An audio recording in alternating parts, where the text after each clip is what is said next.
President Emmerson Mnangagwa panguva ino vari panguva yakaoma nokuda kwokuti vanhu vavari kutrasta vachivaisa kuti vatungamirire nyika vachivabetsera, and especially ma-associates kana kuti ma-advisors ndo vanhu vari kunyatsokanganisa the president his progress. Zviri kuita kuti vanhu even kunyange mutungamiri wenyika achida avision yekuextenda his term, panguva ine vanhu vanouya vachiti it's not possible because of those people. Saabuda mashoko anonyatsobuda panguva ino achiwanikwa kunzi these are a detriment to Mnangagwa's success. Ndobva subscribe or like on the bell icon.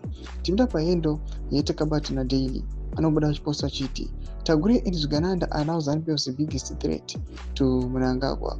Poster speech in Tagure for the 2028 president are already circulating while his politics Mubazi bus to collect voters condense conduct into WhatsApp groups. Publicly framed as Vision 2030, the campaign is a clear grip for power, exploiting state resources and the ruling party's silence.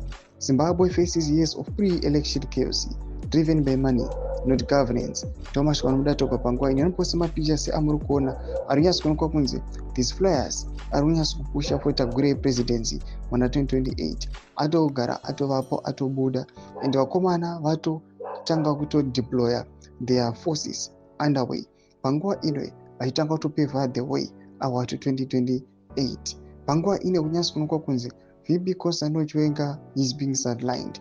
Mutungamiri wenyika kunyange achiri president panguva ino.